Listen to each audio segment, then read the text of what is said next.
The Duolingo owl, a species with a knack for following its prey. Learning a language is one of the most common goals for people, and luckily in 2026, it's easier than it's ever been. The language learning space does have a clear winner if we're looking at sheer numbers. Nobody can compete with Duolingo. How did this company grow to be the giant that it is? Duolingo released in 2011 by CEO Louis von Ahn and CTO Severin Hacker, with a truly great mission: language learning for everyone for free. About 10 years ago, I decided I wanted to do something that would give equal access to education to everyone. Louis von Ahn is originally from Guatemala and saw how expensive it was for people from his community to learn English.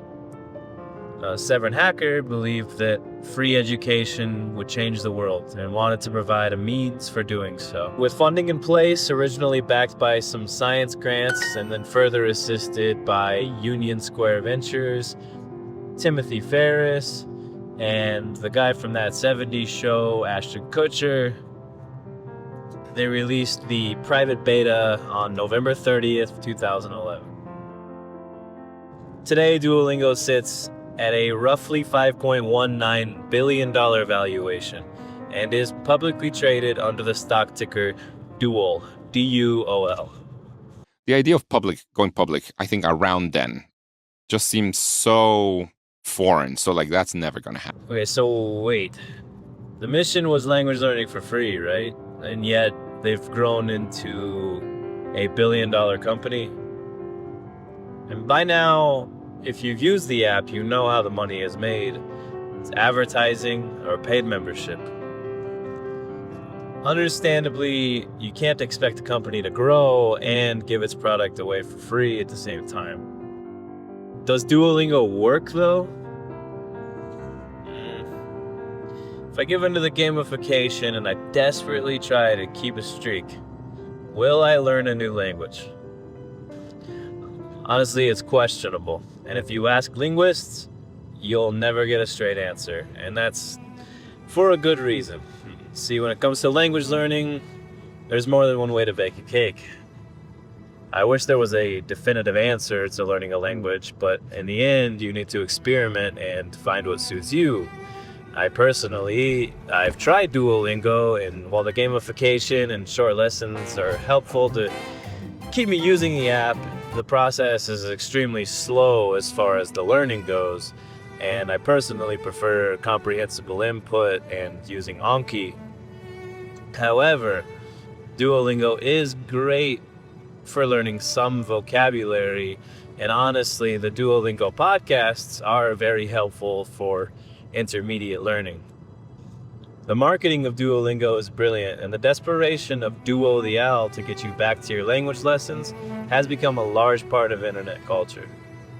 The full name of the owl is Duo Keishana Rene Lingo, born in 1000 BC.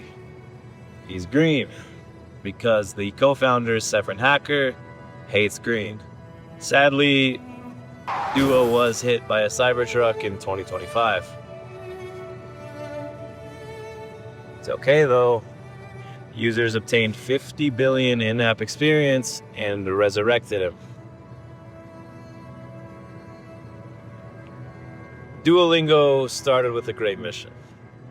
Louis von Ahn mentioned once wanting to help people increase their salary, and one of the easiest ways was to learn a new language. Decided to start with foreign languages, and it's because you can directly make more money if you learn another language, in particular English. Did that mission fall by the wayside, though? I try to understand they're a publicly traded company, and they do have investors' interests in mind.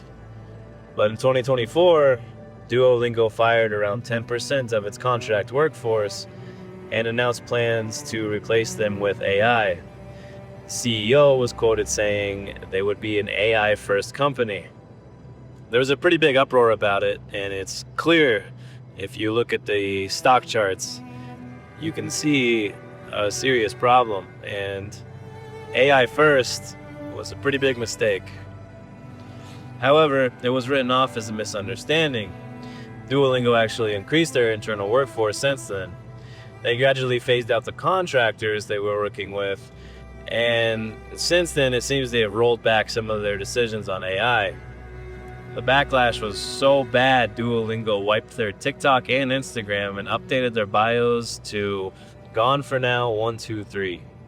People were deleting the app and making videos telling others to do the same. But why not use AI in the language space? A lot of this comes down to nuance in the language that AI cannot understand. And many of those contract workers that were fired were translators. So where are we now? Duolingo is a great app for the fact it does offer a free way to explore other languages. The gamification gets many people hooked on learning something new. It may not be the best or the fastest method for learning, but it does introduce millions of people to the language learning space.